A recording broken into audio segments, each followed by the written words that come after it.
Ladies and gentlemen, colleagues and friends, honorable members of audience, good morning. It's a great honor and privilege to welcome you to our capital of Mogadishu for this most important meeting on security in Somalia. From the attendance and high-level participation of key stakeholders, it's clear that we are in agreement that security is our greatest requirement and it is essential if this country is to realize its full potential. Given our current national challenges, it's important to recognize that only in partnership will we achieve the goal of a safe and secure nation. Security and counterterrorism are our government's top priorities. They are critical to absolutely everything else. Without ensuring security and countering terrorism, there cannot be the peaceful, progressive, and prosperous Somalia to which we all aspire. Our government's priorities and national progress heavily depend on improving the security situation in Somalia. If we are to achieve our goals, looking around this room, I recognize two friends and strong partners who support our security forces, notably the police and National Army. There are just too many to name and thank individually, and I therefore express our appreciation and gratitude to all. Ladies and gentlemen, colleagues and friends, honorable members of the audience, Somalia's insecurity was stemmed from poor governance and the near quarter-century civil war that ravaged the nation, its people, institutions, and resources. Most devastating was the painful loss of our people who are now scattered across the globe. The impact of Somalia's national collapse and the rise of Al-Shabaab's violent insurgencies and terrorism have enormously weakened both our security and that of the region as a whole. The enduring victims of this instability and lack of security remain the Somali people. Today, our government will spearhead progressive reforms, including in the security sector.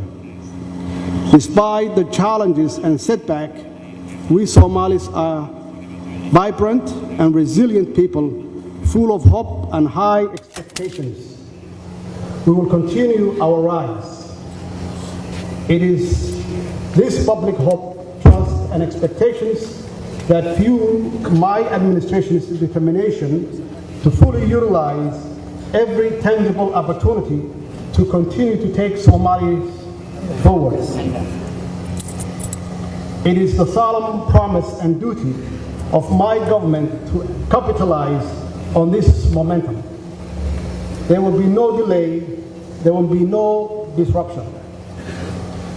The government is committed to institutionalize peace and progress by achieving our priorities of security, public service, economic recovery, as well as elimination of corruption in all its forms. This will do through education, legislation, and decisive action. We as a government are absolutely determined to win the war against Al-Shabaab and ISIS with a strong commitment and support of our valued international partners. I'm confident that together we will disrupt, dismantle, and defeat the terrorists. We will return full control of all Somali's territories to the legitimate state and its people. The Somali National Army and our our partners, our AMISOM, have done significant work to return territories from Al-Shabaab across Somalia. We must and we will continue to recapture the remaining territories from these evil forces. My government's key strategic objectives is to establish a unified, capable, accountable, integrated, and right-sized federal and member state security force that will provide a safe environment for our citizens.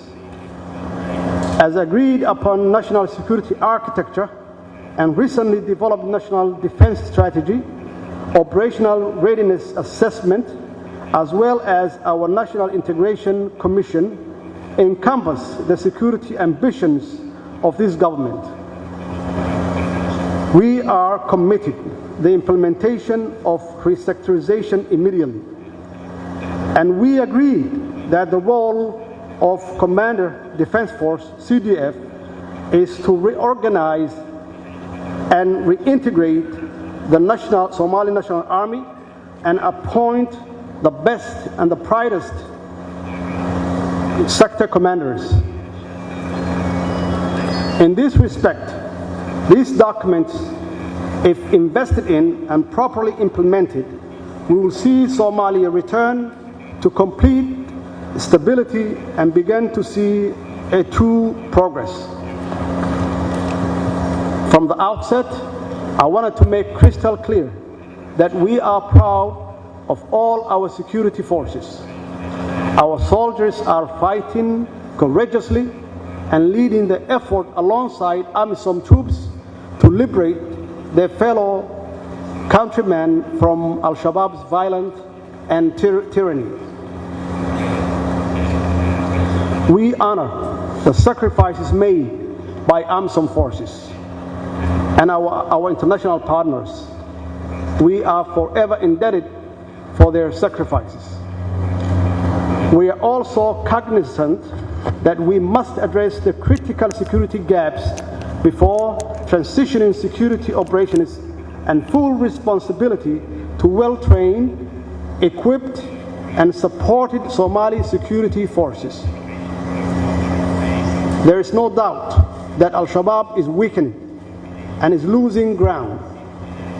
Tragically, they have reverted a symmetric warfare employing cowardly tactics of insurgents and terrorism. This demonstrates their moral and ideological bankruptcy, a distorted ideology that led them to undertake the 14 October evil attack, for which they are too ashamed to take responsibility. While the results of their criminal act have been horrifying, they are occurring less frequently. Indeed, from all this evidence, it's clear that we are winning against these desperate forces of terrorists. In terms of providing security and stability, our priorities are clear. We must increase the size and capabilities of our security forces, strengthening the capacity of state security institutions to recover territory, stabilize and provide basic safety and security, and integrate our security forces into federal and regional institutions. We are working tirelessly toward achieving all of these objectives, and we will do so with a continued commitment and increased support of our international partners. As I stated earlier, we sincerely understand that the accomplishment of our ambitious policy and legislative agenda truly hinges on the security and stability of our nation. Also, we must be mindful, however, that turning around a recovering state like Somalia requires patience, partnership, hope, and above all, significant resources. In the most recent London conference, I made clear this government's vision of liberating Somalia within 2 years by successfully implementing the national security architecture. In this short period, we have completed the operational readiness assessment for the police and the National Army, and we have begun the process of biometrical registering our soldiers for direct payments in a bank account. The operational readiness assessment is completed, and we have learned much about the strengths, gaps, and motivations of both the police and the National Army. We will use this information as a springboard to identify and implement necessary reform. The biometric registration of soldiers will be in line with the police reforms of the past and will bring the same benefit of direct payments and greater accountability and transparency. These achievements will facilitate the implementation of the national security architecture and the comprehensive approach on security. The main component of this is the training of Somali National Army and our federal and regional police forces. These will in turn enable and expedite the transition of Somali-led security forces. Reforms and challenges anywhere in the world. But when it comes to security sector reform, this government will be leading, not following. There are opportunities. I am truly proud to state that the Somali people fully support the fight against terrorism. Our brave, resilient, and industrious people are tired of war and instability. They have made it clear that there can be no returning to the dangerous and dark past. In all National Security Council meeting I had with the regional federal member states leadership who are present today, we agreed there is no greater goal than realizing stable Somalia by implementing the national security architecture. The federal government and the member states are united against a common enemy and united for a common purpose. With widespread public support and the backing of the international community, I'm fully confident that we will successfully make this country secure, progressive, and prosperous for the benefit of its people and the wider world. However, we have challenges.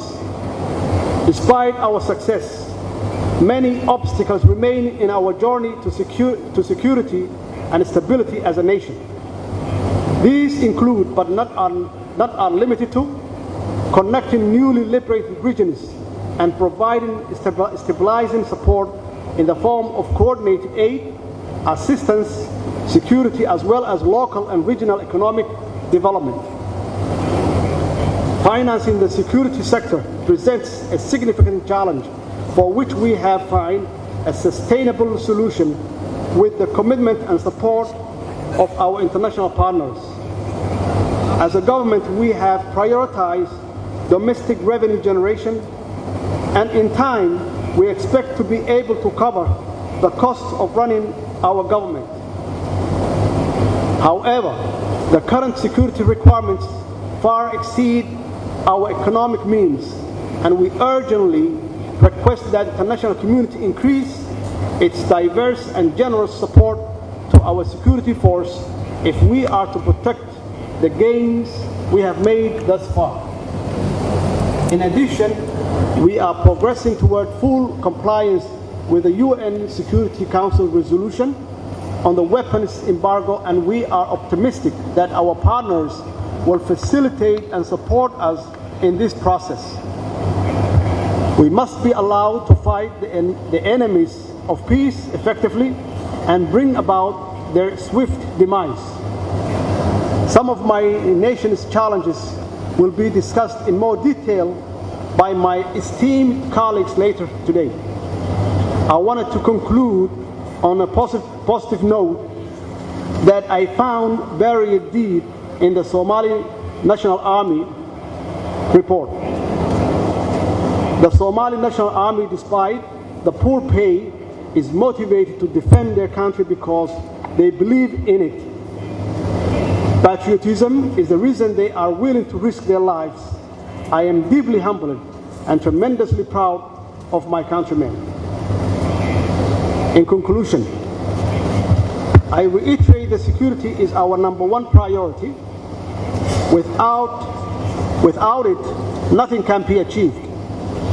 While we are proud of our national success, including ORA, Operational Readiness Assessment, we understand there is still a long way to go before we establish a well-trained, equipped, integrated, and financed Somali security force. However, with our national conviction and your partnership, we will reach our final destination. The larger goal of sustainable security is intertwined with the need for long-term development. If we are to remain safe and if we are to prosper, we must develop our infrastructure, our industries, our agriculture. We must have good schools and available health care. Peace will not last unless we create an economic climate where all Somalis can not only survive but prosper. Finally, experiences from other post-conflict society remind us of the importance of patience, reconciliation, institution building, and leadership. There must be a clear strategy which involves ridding our territories of enemies, securing that territory militarily, and developing it to bring about lasting change. There can be no quick fix or magic bullets from those seeking a safe and stable Somalia. The benefits, however, are immeasurable. If you are once again for attending this crucial meeting, and I wish you all successful deliberation, and I thank you.